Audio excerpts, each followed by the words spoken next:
Жаңы жылдан тарта Жалал Абад муниципалдык автоунаа базарында төлөмдөр жогорулайт. Ага ылайык жеңил жана жүк ташуучу унаалар, тактама алуу, басырмага машина коюунун тарифи көтөрүлөт. Мындай сунуш бүгүн 26 декабрда Жалал Абад шаардык кеңешинин сессиясында депутаттар тарабынан колдоо тапты.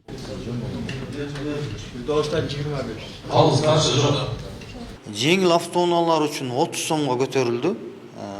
Анан баягы тактама маселеси бар бул жердечи. Шаарда башка автоунаа базар болбогондуктан бул жерден тактама кээ бирки жарандарга тактама керек болот. Мүлкүн бөлүү учурунда ошол тактама 100 сом. Мурун 20 сом экен, ошол 100 сомго көтөрүлдү. Анан оор жүк ташуучу автоунааларга 50 сом кошулду. Анан бастырма деп коебуз, навеске ошол мурун 250 сом менен 300 сомго сунушталды.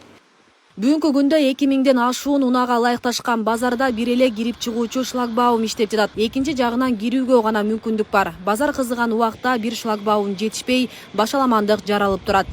Муниципалдык автоунаа базарынын ичи асфальтталган эмес, эч кандай шарттар жок, ылай, баягы жамгырларда суу толуп, бартак болуп, ыңгайсыз абал экен да. Содагерлер ыңгайсыздыктарды жаратып келүүдө. Ошондой эле автоунаа базарында унаанын көптүгүнө карата ыңгайсыздыктар жаралып, жери чоңойтуу жакын сиздерге биз сунуштайбыз. Шаар бийлиги тарифти көтөрүү менен Жалал Абад муниципалдык автоунаа базарындагы кемчиликтерди жоюуну көздөйт. 2024-жылы кошумча шлагбаум орнотуу, чачкынды соода жайларды иретке келтирүү, алар үчүн жеринде электрондук төлөм терминалдарды орнотуу жана асфальттоо жумуштарын бүткөрүүнү пландоодо. Азыр тарифти бир аз көтөрүп бериңиздер, биз машина автоунаа базарына шарт түзөйлү деген максатта сунуштадык.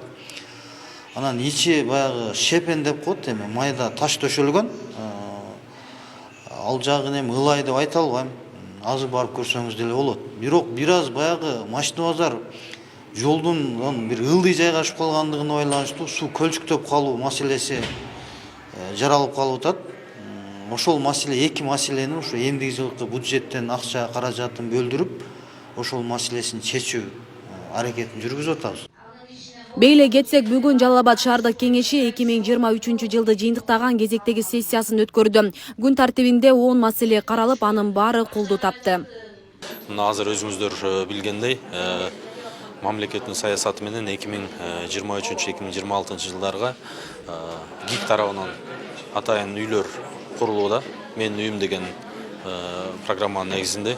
Ошон үчүн ал жерге биз Жеңи Жок көчөсүнөн дагы бир жерди макулдук бердик. ГИК менен мэрия чогуу үй салууга. Ошондой эле атайын жеке менчик жерлердин укук зонасын өзгөртүү боюнча, ошондой эле бизде эскилиги жеткен имараттардын дагы бузулушу боюнча сессияга сунушталган бардык маселелер жалпысынан добуш тапты. Асель Сыдыкова, Замирбек Тойчубаев, Регион телеканалы, Жалал Абад.